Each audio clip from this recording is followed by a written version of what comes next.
کہ وہ رب کائنات کے محبوب ہیں، وہ ایک ابرو کا اشارہ ہی فرما دیں تو دنیا ادھر سے ادھر ہو سکتی ہے۔ سبحان اللہ، جن کے اشارے سے ڈوبا سورج پلٹ آئے، جن کی دعا سے اللہ اکبر، جس کے اشارے سے چاند دو ٹکڑے ہو اور ڈوبا سورج دعا سے واپس آ جائے، تو یہ معاملہ کون سا تھا؟ جب یتیم بچہ نبی پاک کی بارگاہ میں گیا تو نبی پاک نے فرمایا چلو میں چلتا ہوں۔ ابو جہل کے پاس گئے، اب سارے سرداران مکہ جمع ہیں کہ آج تو ابو جہل معاذ اللہ بڑی بدتمیزی کرے گا اور بڑے کر و فر سے انکار کر دے گا، کیونکہ مسلمانوں سے تو بہت زیادہ وہ مخالف تھا، حضور علیہ الصلوۃ والسلام کا پکا دشمن تھا، مگر حضور جب اس کے پاس تشریف لے گئے تو ابو جہل جو تھا وہ نبی پاک کو جیسے ہی دیکھا ادب سے کھڑا ہوا، مرحبا کہا اور یتیم کا سارا مال حوالے کر دیا۔ تو ابو جہل کے ساتھیوں نے کہا کہ ہم تو سمجھے کہ آج تم بدلہ لوگے، آج تم بڑا کر و فر دکھاؤ گے، تم نے تو ان کا ادب بھی کیا، سارا مال دے دیا۔ تو وہ کہتے ہیں خدا کی قسم، محمد علیہ الصلوۃ والسلام جب میرے سامنے تشریف لائے، میں نے دائیں اور بائیں ایک نیزہ دیکھا، مجھے یہ ڈر لگا کہ اگر ان کی بات نہ مانی تو یہ نیزہ مجھے پھاڑ ڈالے گا۔ حضور کا ایسا معجزہ تھا کہ اس کو ایک ایسا نیزہ نظر آیا کہ اس کے دل پر روب طاری ہو گیا۔ تو سبحان اللہ، اے میرے پیارے اسلامی بھائیوں، یہ سورہ ماعون کا سینٹرل آئیڈیا یا شان نزول ہے جس کی وجہ سے قرآن کی یہ سورت نازل ہوئی، اور آیت چند آیتیں کیا ہیں؟ ارأیت الذی یکذب بالدین، کیا تم نے اس شخص کو دیکھا جو دین کو جھٹلاتا ہے؟ فذلک الذی یدع الیتیم، پھر وہ ایسا ہے جو یتیم کو دھکے دیتا ہے، ولا یحض علی طعام المسکین، اور مسکین کو کھانا دینے کی ترغیب نہیں دیتا۔ اب سورہ ماعون میں نے کہا تھا 4 میسیجز ہیں اور 4 بڑی برائیاں ڈسکس کی گئی ہیں جو مکے کے بڑے بڑے منافقین اور کافروں کے انداز تھے۔ آج چیک یہ کرنا ہے کہ خدا نہ خواستہ ان 4 میں سے کوئی ایک عادت ہمارے پاس تو نہیں، ہم اس کے عادی تو نہیں، کہیں ہم اس میں مبتلا تو نہیں۔ اب غور سے سنیے وہ 4 برے کام کیا ہیں۔ نمبر 1 کنجوسی، بخل۔ نمبر 2 نمازوں میں سستی اور لاپرواہی۔ نمبر 3 ریاکاری، اور نمبر 4 دوسروں کی خیر خواہی نہ کرنا۔ اب پہلی بات پر بات کر لیتے ہیں، کنجوسی۔ قرآن کہتا ہے یدع الیتیم ولا یحض علی طعام المسکین، یتیم کو دھکے دیتا ہے اور مسکین کو کھانا دینے کی ترغیب نہیں دیتا۔ اے میرے پیارے اسلامی بھائیوں، ان لوگوں کا یہ حال تھا کہ یتیم کو تو دھکے دے رہے ہیں، جو بیچارے مفلوق الحال ہیں، کھانے پینے کو کچھ نہیں ہے، ان کو بھی بلکہ لوگوں کو بھی ترغیب دیتے تھے کہ ان کو کھانا نہ دو۔ تو اے میرے پیارے اسلامی بھائیوں، اب ذرا غور کیجئے، کہیں ہمارے ساتھ تو یہ حال نہیں ہے؟ ہاں، ہمارے معاشرے میں بھی یہ خبریں ملتی ہیں، یتیموں کا مال لوگ کھا جاتے ہیں، بھائی کا مال کھا جاتا ہے، رشتہ دار یتیم کوئی بچہ ہو اس کے مال پر نظر رکھتے ہوئے اس کی پرورش کی فکر کرتے ہیں کہ چلو بڑا امیر باپ کا بیٹا ہے، اب ہے اس کا والد نہیں، اس کا ہاتھ رکھ دیتا ہوں، اس کا مال میرے پاس آ جائے گا۔ اللہ اکبر، یتیم کا مال اس قدر سینسٹیو ہے۔ شریعت دیکھیں کتنی کمال کی ہے۔ ہماری شریعت کا ایک مسئلہ یاد رکھیں، کسی والد کا انتقال ہو گیا، ٹھیک ہے، اور اس کے 4 بچے ہیں، 3 بچے بالغ، 1 نابالغ۔ نابالغ جو ہوتا ہے نا وہ یتیم ہوتا ہے، بالغ ہونے کے بعد وہ یتیم نہیں ہوتا، یہ بھی یاد رکھیں۔ اچھا، اب بچے چاہ رہے ہیں کہ والد کے انتقال کے بعد والد صاحب کے ایصال ثواب کے لیے سویم یا 40واں کر کے ہم لنگر تقسیم کریں یا غریبوں میں چیزیں بانٹیں، تو جو یتیم کا مال ہے نا، کیونکہ 4 کو مال ملا، اور وہ یتیم کے مال سے یہ خیرات بھی نہیں کر سکتے۔ علماء کہتے ہیں 4 کا مال الگ کریں، 3 جو بالغ ہیں وہ اپنے والد کے لیے ایصال ثواب کرنا چاہتے ہیں تو کر سکتے ہیں، یتیم کے مال سے اس والد کے ایصال ثواب پر خرچ نہیں ہو سکتا۔ تو بتائیے جو یتیم کا مال کھا کر خود خرچ کر لیتے ہیں ان کا کیا حال ہوگا؟ اللہ اکبر، قرآن واضح یتیموں کے مال کھانے والوں کے بارے میں اعلان کر رہا ہے، ان الذین یأکلون اموال الیتامی ظلما انما یأکلون فی بطونہم نارا وسیصلون سعیرا۔ قرآن کہتا ہے بے شک وہ لوگ جو ظلم ہوتے کرتے ہوئے یتیموں کا مال کھاتے ہیں وہ اپنے پیٹ میں بالکل آگ بھرتے ہیں، اور ان قریب یہ لوگ بھڑکتی ہوئی آگ میں جائیں گے۔ تو خدا را اپنے خاندان میں دیکھ لیں، اپنی فیملی میں دیکھ لیں، یتیم ہے، اب اس کا خیال رکھنا ہے، اس کے مال پر نظر نہ رکھیں بلکہ ان کا مال انہیں لوٹا دیں۔ اور سبحان اللہ، یہ تو یتیم کے ساتھ برا سلوک کرنے والوں کا انجام بیان ہوا، مبارک ہوں انہیں جو یتیموں کی کفالت کرتے ہیں۔ سبحان اللہ، میرے آقا علیہ الصلوۃ والسلام فرماتے ہیں مسلمانوں میں بہترین گھر وہ ہے جس میں یتیم ہو اور اس کے ساتھ اچھا سلوک کیا جاتا، اور مسلمانوں میں بدترین گھر وہ ہے جس میں یتیم ہو اور اس کے ساتھ برا سلوک کیا جائے. سبحان اللہ. ہمیں تو چاہیے اگر ہمارے خاندان میں کوئی یتیم نہیں تو ہم ڈیوٹی لے لیں اپنی, یار کم از کم ایک تو یتیم کی کفالت میری ذمہ داری ہو جائے, کیونکہ نبی پاک علیہ الصلوۃ والسلام نے اس طرح فرمایا. اللہ کے پیارے حبیب فرماتے جو شخص یتیم کے سر پر اللہ کی رضا کے لیے ہاتھ پھیرے تو جتنے بالوں پر سے اس کا ہاتھ گزرا ہر بال کے بدلے اس کے لیے نیکیاں ہیں. سر پر ہاتھ پھیریں گے صرف اس پر نیکیاں ہیں. اور فرمایا جو شخص یتیم لڑکی یا لڑکے پر احسان کرے میں اور وہ جنت میں اس طرح ہوں گے. نبی پاک نے اپنی دونوں انگلیاں ملا کر فرمایا. میں تو مشورہ دیتا ہوں آپ سب کو, آپ یہاں بہت سارے ایسے لوگ ہیں جن کو اللہ نے بڑا نوازا ہے, کسی کے 3 بچے, کسی کے 4, کسی کے 5. پلان یہ کیجئے کہ اگر میرے 2 بچے ہیں, 3 بچے ہیں, میں کم از کم ایک یتیم بچے کی بھی کفالت کر لوں, میں کم از کم 2 یتیم بچوں کی کفالت کر لوں, یا تو اپنے گھر میں رکھ کے ان کی کفالت کریں. اور اگر یہ افورڈ نہیں کر سکتے تو ایسے بہت سارے خاندان میں آس پڑوس میں نظر دوڑائیں, آپ کو یتیم بچے مل جائیں گے کہ ان کی ماہانہ کفالت میرے ذمے ہے. انشاءاللہ ان 3 بچوں کے ساتھ آپ ایک یتیم بچے کی کفالت کریں گے, اللہ ان 3-4 بچوں کی بھی خیر فرما دے گا. کسی یتیم بچے کی پڑھائی کا, اس کے لباس کا, اس کے جناب کھانے پینے کا اہتمام کر دیں. انشاءاللہ یہ بہت بڑی نیکی ہے. اور یہ والی بشارت جو ہے نا یاد رکھیے گا کہ حضور نے فرمایا وہ میرے ساتھ جنت میں ایسے ہوں گے. اور حضور نے دونوں انگلیاں ملا کر بتایا ہے. ہم جیسے جو لوگ بینیفٹ کی طرف, پروفٹ کی طرف سوچ رہے ہوتے ہیں کہ یار اس کاروبار سے بھی نفع آنا چاہیے, اس کاروبار سے بھی نفع آنا چاہیے, میں اور آپ یہ غور کریں کہ کیا ہمیں یتیموں کی کفالت والے ثواب سے نفع آ رہا ہے؟ اگر ابھی تک یہ والا ہیڈ نہیں کھولا ہے تو اپنی روزی میں, اپنے پروفٹ میں کوئی نہ کوئی ایسا سسٹم بنائیں. انشاءاللہ ان قریب دعوت اسلامی بھی ایک شاندار اسٹیٹ آف آرٹ یتیم خانہ نارتھ کراچی میں بنانے جا رہی ہے. یہ تقریباً 1.5 لاکھ اسکوائر فٹ کا پروجیکٹ ہے, اور اللہ نے چاہ آپ دیکھیں گے ایسا اتنا ماڈرن ٹولز کے ساتھ اتنا شاندار طریقے کے سینٹرلی ایئر کنڈیشن یتیم خانہ پاکستان میں اور کوئی نہیں ہوگا. اللہ کی رحمت سے وہ زیر تعمیر ہے. تقریباً یہ 100 کروڑ روپے کا پروجیکٹ ہے. اللہ نے چاہ 1-1.5 سال میں کمپلیٹ ہو جائے گا, پھر ہم خود آپ کو آفر کریں گے. ہمارا پلان ہے کہ انشاءاللہ پر بوائے, پر بچہ جو ہے یتیم بچے کی منتھلی ہم پیکج اناؤنس کریں گے کہ جو ایک یتیم بچے, 2 یتیم بچے کی کفالت کرنا چاہتا ہے, جس میں ان کا کھانا پینا, لباس, میڈیسن, ان کی پڑھائی, ان کی ایجوکیشن, یہاں تک کہ انشاءاللہ ان کو جاب پہ لگانا, یہ انشاءاللہ ہماری ذمہ داری ہوگی. لیکن ضروری نہیں آپ دعوت اسلامی کے ساتھ کریں, آپ اپنے طور پہ کریں, لیکن یہ نیکی یاد رکھیں کہ یتیم کی کفالت جو ہے اس کو شریعت میں کس قدر اہمیت دی گئی. اور خدارا کبھی کسی یتیم پر ظلم مت کرنا, کبھی کسی یتیم کو تکلیف نہ دینا, کہ یہ منافقین اور یہ کافروں کا طریقہ ہے. اگلا ٹاپک اسی صورت میں قرآن نے کیا فرمایا؟ قیامت کے انکار کے ساتھ دوسرا عیب کیا بیان ہوا؟ الذین هم عن صلاتهم ساہون, جو اپنی نماز سے غافل ہیں. بات کن کی ہو رہی ہے؟ غیر مسلموں کی, کافروں کی, منافقوں کی. میں تو مسلمانوں میں بیان کر رہا ہوں نا, میں تو کلمہ پڑھنے والوں سے بات کر رہا ہوں, میں تو حضور علیہ الصلوۃ والسلام کی امتیوں سے بات کر رہا ہوں. مگر اے میرے پیارے اسلامی بھائیوں, یہاں کفار کا وصف بیان ہو رہا ہے کہ وہ منافقین کچھ ایسے بھی تھے جو دکھانے کے لیے اٹھ بیٹھ کر لیتے تھے مگر دل نماز سے غافل تھے. اے میرے پیارے اسلامی بھائیوں, اب ہم غور کریں کہ ہمارے اندر تو یہ وصف نہیں. اس کی علماء نے کچھ صورتیں بیان کی کہ صورتیں کیا ہیں؟ نماز پابندی سے نہ پڑھنا, صحیح وقت پر نہ پڑھنا, فرائض و واجبات کو صحیح طریقے سے ادا نہ کرنا, نماز جماعت واجب ہے اور جماعت سے نہ پڑھنا, نماز کی پرواہ نہ کرنا, تنہائی میں قضا کرنا اور لوگوں کے سامنے پڑھ لینا. اے میرے پیارے اسلامی بھائیوں سوچئے, یہ ہم تو نہیں کر رہے. کئی ایسے ملتے ہیں کہتے ہیں میں روز کی 2 نمازیں پڑھتا ہوں, یار ٹائم نہیں ملتا 1 پڑھ لیتا ہوں, کبھی کبھی کہتے ہیں 4 رات کو پڑھ لیتا ہوں, اپنی مرضی لگائی ہوئی ہے. ایسے کئی لوگ ملتے ہیں جو نمازی بھی ہیں, مسجد میں بھی نظر آتے ہیں, کہتے ہیں حضرت وہ فجر کی قضا ہو جاتی ہے بس, باقی 4 پوری ہو جاتی ہے. کیوں فجر کی قضا ہو جاتی ہے بھائی؟ اب صبح اٹھتے نہیں ہیں, کسی نہ کسی کام کے لیے تو اٹھتے ہیں نا. 9 بجے اٹھتے ہوں گے, 8 بجے اٹھتے ہوں گے, 10 بجے اٹھتے ہوں گے. آپ کے بچے اسکول کے لیے اٹھ رہے ہیں, آپ کی جس دن فلائٹ ہو آپ ٹائم پہ پہنچ جاتے ہیں. کبھی ایسا نہیں ہوا مجھے کوئی آ کر کہے کہ آنکھ نہیں کھلی اس لیے فلائٹ چلی گئی, یا آنکھ نہیں کھلی اس لیے بڑی اہم میٹنگ کی چلی گئی. 3 الارم رکھ کے سوتے ہیں, ایئرپورٹ 4 گھنٹے پہلے پہنچ جاتے ہیں. اتنی فکر فلائٹ مس نہ ہو جائے, اتنی فکر کہ کوئی ایمبیسی کا انٹرویو, میں ایک بار گیا کسی ایمبیسی میں, بتا رات 3 بجے لائن لگ گئی تھی. یار کمال ہے, دنیا کے کسی ملک کا ویزا رکھنے کے لیے آپ رات 3 بجے لائن میں لگ سکتے ہیں, اور جس رب نے دنیا کی ہر چیز ہمیں عطا کی ہے اس کی رضا کے لیے ہم فجر پہ نہیں اٹھ سکتے. اس کا مطلب کیا؟ سمپل آنسر یہ ہے کہ ہمارے ذہنوں میں فجر کی نماز کی پریورٹی نہیں ہے, باقی چیزوں کی پریورٹی ہے. اچھا کمال پتہ کیا ہے؟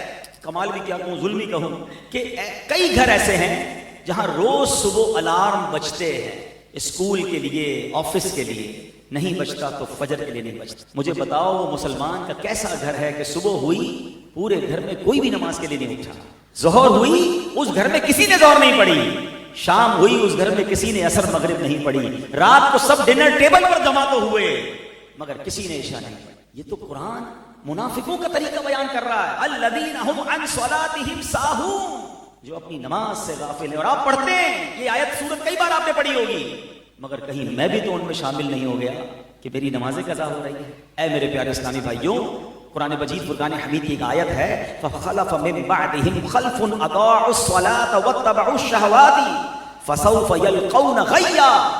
ترجمہ کنز العرفان، تو ان کے بعد وہ نالائق لوگ ان کی جگہ آئے جنہوں نے نمازوں کو ضائع کیا اور اپنی خواہشوں کی پیروی کی، تو ان قریب وہ جہنم کی خوفناک وادی غی سے جا ملیں گے۔ مشہور مفسر قرآن مفتی امجد علی اعظمی صاحب کیا فرماتے ہیں؟ غی جہنم میں ایک وادی ہے جس کی گرمی اور گہرائی سب سے زیادہ ہے، اس میں ایک کنواں ہے جس کا نام ہب ہب ہے۔ جب جہنم کی آگ بجھنے پر آتی ہے تو اللہ تعالیٰ اس کنویں کو کھول دیتا ہے جس سے وہ بدستور پہلے کی طرح بھڑکنے لگتی ہے۔ یعنی اس غی وادی کو جہنم کو بھڑکانے کے لیے استعمال کیا جاتا ہے، اتنی گرم، اتنی ہولناک۔ اللہ اکبر، نمازوں کو ضائع کرنے والے وہاں جائیں گے، کیسے برداشت ہوگا یار؟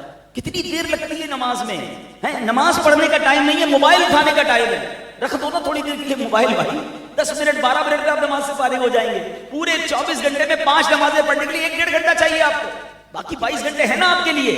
تو آج دوسری نیت یہ کر لیں کہ نہیں، میں مسلمان ہوں، میرے اندر منافقوں والی عادت، میرے اندر کفار والا وصف کیسے آ سکتا ہے؟ نماز کا وقت ہوا، میرا پہلا کام نماز ہے۔ پلیز، میں نے بیان کے شروع میں بھی کہا تھا کہ حضور کو تحفہ دینا ہے برتھ ڈے کا۔ میرے آقا علیہ السلام کو نماز کتنی پسند ہے، سرکار دو عالم علیہ السلام فرماتے ہیں جعلت قرۃ عینی فی الصلاۃ، نماز میں میری آنکھوں کی ٹھنڈک ہے۔ ایک طرف میں جناب میلاد مناؤں اور میری نماز بھی قضا ہو رہی ہے، یہ کیسا میلاد ہے یار؟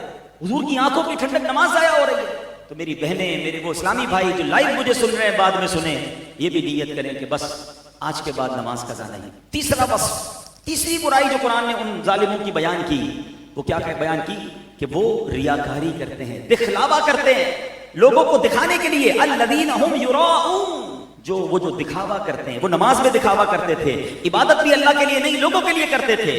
ریاکاری کا ڈیفینیشن کیا ہے؟ ذرا چیک کر لیتے ہیں کہ اللہ نہ کرے ہمارے اندر بھی تو یہ برائی نہیں آتی۔ What is the definition of ostentation? انگریزی میں اس کو کہتے ہیں آسٹنٹیشن، ریاکاری، دکھلاوا۔ اللہ پاک کی رضا کے علاوہ کسی اور ارادے سے عبادت کرنا، یہ ریاکاری، سمپل۔ اس یعنی غرض یہ ہو کہ لوگ اس کی عبادت پر آگاہ ہوں، پتہ چلے لوگوں کو میں کتنا نیک ہوں، اور اس کی بدلے کچھ مال مل جائے، تعریف مل جائے، لوگ نیک سمجھنے لگے، عزت دے، ایسا شخص ریاکار کہلاتا ہے۔ اللہ اکبر، میرے پیارے اسلامی بھائی، ہم کیسے، شیطان کا اتنا خطرناک وار ہے۔ اول تو وہ نیکی نہیں کرنے دیتا، اور نیکی کر لیں تو اب وہ دل میں خیال ڈالتا ہے ذرا لوگوں کو بتا تو صحیح۔ پہلے تو زمانے میں ہم جب چھوٹے تھے نا تو دیکھتے تھے اخبار میں تصویریں آتی تھی کہ کوئی بڑے سیٹ صاحب جو ہیں وہ سلائی مشین دے رہے ہیں یا کسی ادارے کو چیک دے رہے ہیں، تو لوگ کہتے تھے یار اخبار میں تصویر آئی۔ اب تو ہر بندے کا اپنا اخبار ہے، سب کے پاس فیس بک ہے، سب کے پاس واٹس ایپ ہے، سب جناب، تو ہر نیکی اس میں لگانی ہے۔ اگر تو نیت یہ ہے کہ لوگ واہ واہ کریں، لائکس ملیں، فالوورز ملیں، پتہ چلے میں کتنا سخی ہوں، میں کتنا نمازی ہوں، میں کتنا بڑا حاجی ہوں، تو پھر سوچ لیں یہ عبادت کس لیے ہے؟ عبادت کرنے کے بعد یہ جی کیوں چاہتا ہے کہ لوگوں کو پتہ چلے؟ علماء بڑی کمال کی آسان ڈیفینیشن، ریاکاری کا جو مقابل ہے نا، جو مطلوب ہے وہ ہے اخلاص۔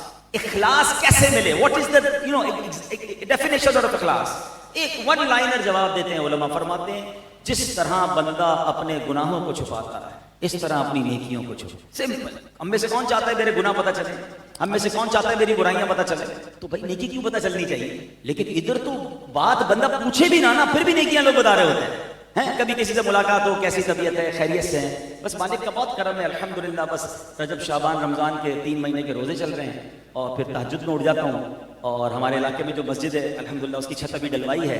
اللہ نے بڑا کرم کیا ہے، 2005 سے 2015 تک 10 حج کیے ہیں، اور اس کے بعد سے مسلسل عمرے پہ جا رہا ہوں۔ یعنی 3-4 منٹ میں 20 سال کی بیلنس شیٹ دے دی کہ حضرت 20 سال میں اتنی نیکیاں کی ہیں۔ بھائی میں نے تو طبیعت پوچھی تھی، نیکیاں تو نہیں پوچھی تھی۔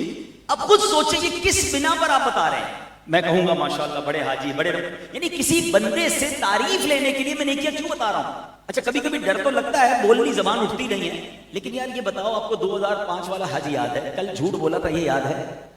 صبح آپ نے موبائل پر کچھ ایسا دیکھا تھا جو نہیں دیکھنا چاہیے وہ یاد ہے؟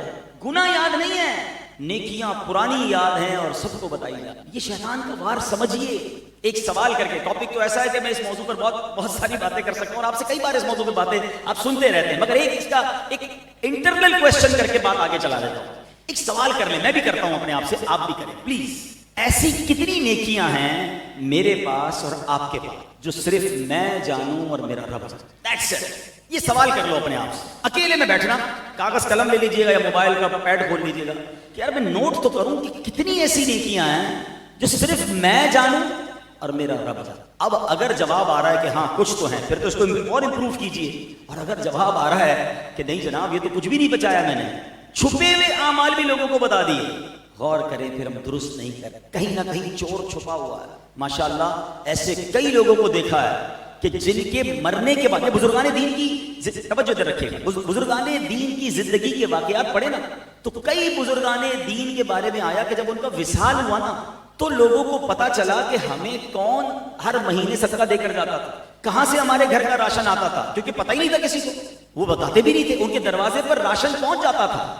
ایک بار حضرت عمر فاروق رضی اللہ عنہ کے بارے میں آتا ہے کہ انہوں نے دیکھا کہ صدیق اکبر رضی اللہ عنہ روزانہ کہیں جاتے ہیں، شام میں کہیں جاتے ہیں، رات میں کہیں جاتے ہیں. پیچھا کیا تو پتہ چلا کسی بڑھیا کے گھر میں جاتے، بلکہ حضرت عمر فاروق کہیں جاتے تھے. ایک صحابی نے کہا میں نے دیکھا رات کو روزانہ کہیں جاتے ہیں. پیچھا کیا تو ایک گھر تھا، اس گھر کو نوٹ کر کے آ گئے. دوسرے دن گئے اور دن میں اس عورت کے گھر پتہ چلا وہ عورت بڑھیا تھی، نابینا تھی، اپاہج تھی. کہا روز رات کو آپ کے گھر پہ کون آتا ہے؟ کہا مجھے کیا پتا کون آتا ہے، کوئی آتا ضرور ہے، میرے گھر کے سارے کام کاج کر کے چلا جاتا ہے. امیر المومنین ہے. نیکی کہاں کی کہ وہ عورت دیکھ بھی نہ سکے، نابینا، بتایا بھی نہیں کہ میں امیر المومنین تمہارے گھر پہ روز آ رہا ہوں. یہ تو پیچھا کر کے معلوم کیا تو پتا چلا یہ چھپ کر نیکی ہو رہی ہے. ہم تو کسی کو دیں تو جناب اس کے ساتھ پہلے تو تصویر کھنچوائیں گے، پھر اس کو کہیں گے دیکھ دعاؤں میں ضرور یاد رکھنا. اچھا کبھی سامنے سے گزرے اور سلام نہ کرے تو کیا کیسا بے مربت ہے یار، گھر بنا کے دیا تھا، قرضہ دیا تھا، سلام بھی نہیں کرتا. یعنی ہم نے اس لیے مدد کی تھی کہ وہ روز سلام کرے آپ کو، اس لیے مدد کی تھی کہ ہماری واہ واہ کرے. اللہ سے اجر لینا ہے، لوگوں سے نہیں. زندگی کا یہ اصول بنائیں. اور آج ہم نے اور سن لیا قرآن کے ذریعے کہ جو دکھلاوا کرتے ہیں یہ تو کفار کا طریقہ قرآن نے بیان کیا. کہیں یہ میرے اندر تو داخل نہیں ہو، کہیں اس برائی میں بھی تو مبتلا نہیں ہوں. پلیز اس کو سمجھنا ہوگا. اور چوتھی برائی جو قرآن نے ان ظالموں کی بیان کی، وَيَمْنَعُونَ الْمَاعُونَ، اور برتنے کی معمولی چیزیں بھی نہیں دیتے. معون کا معاملہ چھوٹی سی چیز، استعمال کی معمولی چیز.